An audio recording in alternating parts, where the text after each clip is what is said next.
Bonjour à toutes et bonjour à tous. Bienvenue sur le canal Coach El Sata. Coach El Sata, c'est un concept, c'est une vision. Coach El Sata n'a rien à voir avec le coaching. Aujourd'hui, j'aimerais qu'on aborde un thème répandu, discuté violemment sur les réseaux sociaux. Eh bien, il s'agit du 50-50. La question que je me pose est de savoir si le 50-50 est adapté à la soumission de la femme africaine. Je vous donnerai mon avis et j'attends vos avis afin que nous puissions discuter cette question. Je pense que le 50-50 est en Afrique difficile à mettre en place. Je vous donne rapidement mon avis. Parce que déjà dans l'éducation du garçon africain et de la fille africaine, il y a une différence majeure. Le garçon africain, il n'est pas celui, qui s'occupe de l'organisation du foyer. Nombreux sont les garçons africains qui ne savent même pas cuire un œuf. Donc ne parlons même pas de faire du ménage ou de s'occuper des enfants. Ils n'ont aucune idée de ce que c'est, puisque justement, on les éduque à être des pourvoyeurs. Et on ne les éduque pas à être celui qui fait le ménage, celui qui s'occupe des enfants.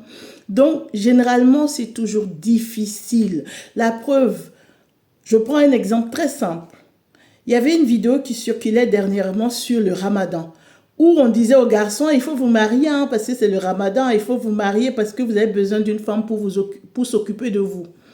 C'est cette mentalité généralement en Afrique. On se dit la femme, elle est là pour s'occuper de l'homme, du foyer, des enfants. En fait, elle est née pour ça, quoi. Et quand on parle de 50-50, c'est difficile. Vous vous rendez compte, 50-50, c'est qui gagne, c'est qui perd. Parce que là, il s'agit de gagner et de perdre. Le 50-50, version africaine, est impossible. Parce que les hommes africains, ils vont apporter que la partie financière et matérielle. Le reste, ils ne peuvent rien apporter d'autre dans la majeure partie des cas. Mais je ne dis pas que tous les hommes sont comme ça. Ça dépend des valeurs et des éducations qu'on a données. Moi, dans mon entourage, je connais plein d'hommes qui savent faire la cuisine, s'occuper des enfants et qui ont un autre mindset. Mais généralement, en Afrique, beaucoup d'hommes ne savent pas ou ne veulent même pas se confronter à ce qui s'occupe à l'organisation du foyer. Voilà. Et donc, un 50-50, quand on parle de 50-50, il ne s'agit pas simplement de pourvoyer. Il y a autre chose. Parce que, je dirais simplement, l'homme comme la femme, les deux, en fait, ils sont actifs dans la vie professionnelle. Ils font tous 8 heures de temps au travail. Pourquoi ça sera le rôle de la femme de rentrer à la maison, de faire à manger, de s'occuper des enfants et ensuite de cotiser à 50-50? Aucun homme n'acceptera ça. Vous êtes d'accord avec moi? Que si vous étiez des femmes et que votre rôle c'était de tout organiser et que quelqu'un vient et vous dit ben on fait 50-50, moi quand je rentre du travail je m'assois devant la télé, les enfants ne sont pas lavés, toi tu rentres du travail, il faut que tu cours t'occuper des enfants, les laver, leur donner à manger, ensuite tu cours dans la cuisine voir qu'est-ce que tu peux faire à manger et ensuite à 22 heures quand tu es épuisé, quelqu'un vient et dit ah mais ma chérie, il a l'air d'aller se coucher. Tu ne vas pas te lever. Mais ce n'est pas possible. Vous voyez que ce n'est pas possible. Et avec ça, comment une femme peut être soumise?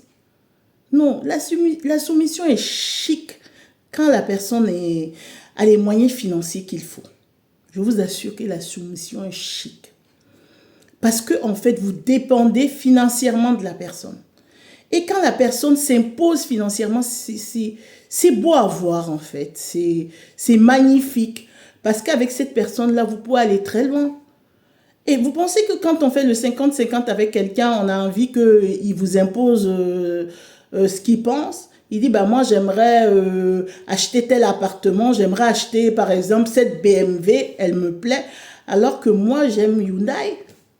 Et on doit faire 50-50 sur une BMW que je n'aime pas. Ah non, c'est pas possible. Vous voyez qu'il y a déjà un problème. Moi, je pense que l'Africain devrait garder en fait sa culture, c'est-à-dire le pourvoyeur. être celui qui financièrement et matériellement s'impose dans le foyer, de telle façon que la femme n'a que de choix, que de s'imposer, que de se soumettre, puisque c'est lui qui pourvoit. Vous êtes d'accord avec moi que c'est pas possible d'être dans un foyer dans lequel on vous impose certaines choses et vous êtes là, on vous impose tout. En fait, les hommes africains généralement, et c'est une question aussi d'éducation, de valeurs, la plupart des hommes africains, dans la majeure partie, je dis, c'est mon avis, hein, ils imposent à leurs femmes leurs décisions. Tout est imposé. Et donc, vous voyez que quand on impose quelque chose à quelqu'un, on ne peut pas lui demander un 50-50. C'est pas juste. Parce qu'elle fait la même chose que vous. Donc, vous ne pouvez pas venir lui imposer, on habite je ne sais pas où, on s'achète ceci, ou moi j'ai décidé que cela, alors que vos décisions ont conséquence sur elle, ses finances. Vous faites des décisions dans lesquelles vos femmes doivent casquer autant que vous. Vous prenez par exemple des crédits que vous ne pouvez pas payer et parce que vous êtes marié avec une personne, elle doit casquer avec vous. Moi, personnellement, je pense que le 50-50 en Afrique, ce n'est pas faisable. Non, il faut laisser tomber. Si c'est faisable, c'est que l'homme africain doit revoir son éducation et ses valeurs. Parce que donc, vous avez votre camarade, en fait, dans le lit, quoi. C'est-à-dire, quand vous dites, on va, je ne sais pas moi, à Dakar, la personne peut vous dire, moi, j'ai envie d'aller à Abidjan. Ben oui, c'est mon argent, c'est